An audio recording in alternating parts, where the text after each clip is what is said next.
ThinkWire presents Thinking versus Emotion. Can we really handle modern life pressures? In today's modern society, the balance between thinking and emotion can be hard to maintain. We are constantly ever-changing, the media, our peers, and our internal voices. The pressure is constant. This bombardment can lead to emotional outbursts, difficulty controlling our own emotions, and sometimes depression. How can we balance emotions and logic? One key component that we all forget exists is emotional intelligence, the conflict between the two brains. When it comes to managing the pressures of modern life, many people struggle to find a sense of balance between their thinking brain and their emotional brain. The conflict between the two can be very intense and often cause us to feel overwhelmed. It's easy for our minds to become polarized when we're faced with difficult decisions. Since our thinking brain may tell us one thing and our emotional brain is telling us another. The battle between thinking and emotion is something that affects everyone in some way or another. We all must make choices that involve both components, such as deciding whether or not to take a job opportunity or how much time we'll dedicate towards self-care activities. Understanding the different roles each part plays in decision-making can help us effectively manage our lives and help us make choices that are beneficial for both ourselves and those around us. Do we think or feel first? In today's world, where modern life pressures are more prevalent than ever before, the debate between thinking versus emotion has become even more pertinent. Some people believe that thought precedes feeling. We use our rational minds to consider a situation before letting our emotions take control. Others argue that feelings come first. We sense something in the environment and then process it using our cognitive abilities to form an opinion. Both of these stances have their merits, but which one holds true? What's the difference between the feeling brain and the thinking brain? The thinking brain, also known as the neocortex or the prefrontal cortex, is responsible for higher cognitive functions such as decision-making, problem-solving, and planning. It's also responsible for language processing and abstract thinking. The feeling brain, also known as the limbic system or the emotional brain, is responsible for our emotional responses and plays a key role in our motivation, memory, and social behavior. It's also involved in the regulation of the body's basic needs, such as hunger, thirst, and sex drive. While the thinking and feeling brains are interconnected and work together to enable us to make informed decisions and to understand and respond to the world around us, well, they sometimes come into conflict. Think about this. When we're faced with a difficult decision, our thinking brain may weigh the pros and cons, while our feeling brain may be influenced by our emotional response to the situation. What are modern life's biggest stressors? We all know that modern life can be incredibly stressful. We are constantly bombarded with information, and it can be difficult to keep up with the rapid pace of change around us. With so much going on at once, it's hard to know where to focus our mental energy.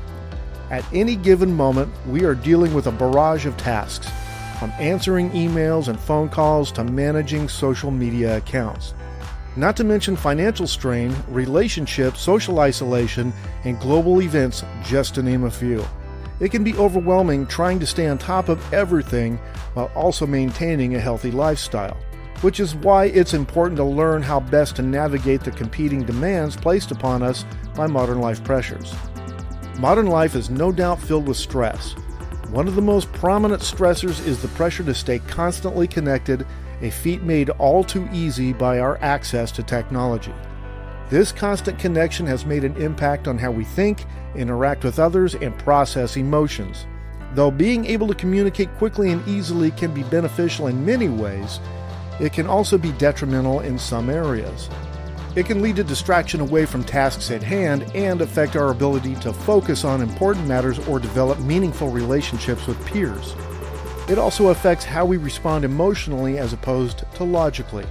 Increased exposure to digital communication leads us more towards an emotional response versus a thoughtful one that takes into account all aspects of a situation before taking action. Maybe it's time we start asking ourselves, is it time to detox from social media? How do our brains handle modern stress? Our brains have evolved to handle stress in a way that allows us to survive in threatening situations. When we encounter a stressor, our brains release stress hormones such as adrenaline and cortisol, which help us to mobilize energy and resources to deal with a perceived threat.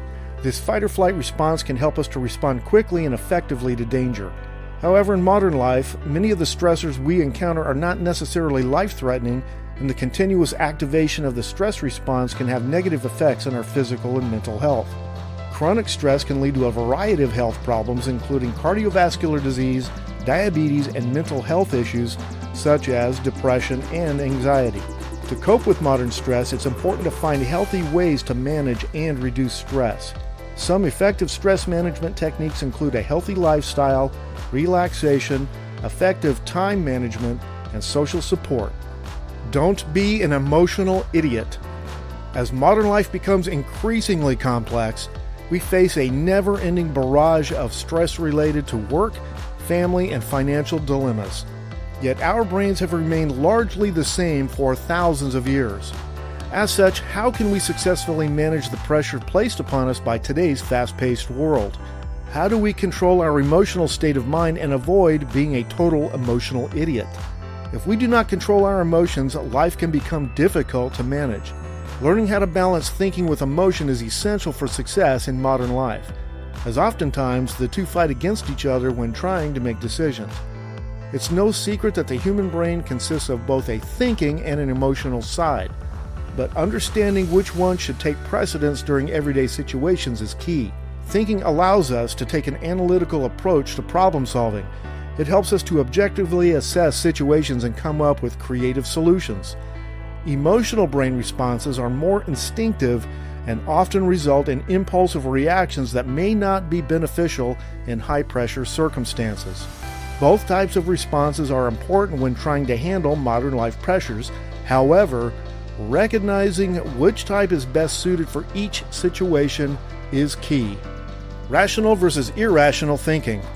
Rational thinking refers to the process of using reason, logic, and critical thinking to arrive at conclusions. It involves evaluating evidence, considering different perspectives, and making decisions based on the most reasonable and logical option. Irrational thinking, on the other hand, refers to thinking that is not based on reason or evidence. It may involve making decisions based on emotions or biases, jumping to conclusions without considering all the facts, or holding beliefs that are not supported by evidence. Rational thinking is generally considered more effective for problem solving and decision making because it is based on evidence and logical analysis. Irrational thinking, on the other hand, can lead to flawed decisions and misunderstandings. It's important to strive for rational thinking in order to make informed and well-reasoned decisions. However, it's also important to recognize that emotions and subjective experiences can be a valuable source of insight and understanding, and it's not always possible or desirable to completely eliminate emotions from the decision-making process. Improve your emotional intelligence. Emotional intelligence is the ability to understand and manage your own emotions as well as those of other people so that you can effectively interact with them. When it comes down to dealing with modern life pressures, developing emotional intelligence will help you become more self-aware and allow you to identify and address issues before they escalate out of control. Additionally, being emotionally intelligent will also help you better understand how others are feeling and react appropriately in different situations. To learn how we can use emotional intelligence to improve the treatment of these challenges, it's important to view the differences between thoughts and feelings. So in essence, emotional intelligence is a combination of emotional and intellectual skills. The good news is that emotional intelligence is a skill that can be learned and improved over time and through life experience. So how do you handle modern life pressures? Remember, things have changed over the years. We are now at a stage that we need to rationalize and use facts more effectively as we face the complicated risks in the modern day. Emotional intelligence is a skill that can be learned and improved on.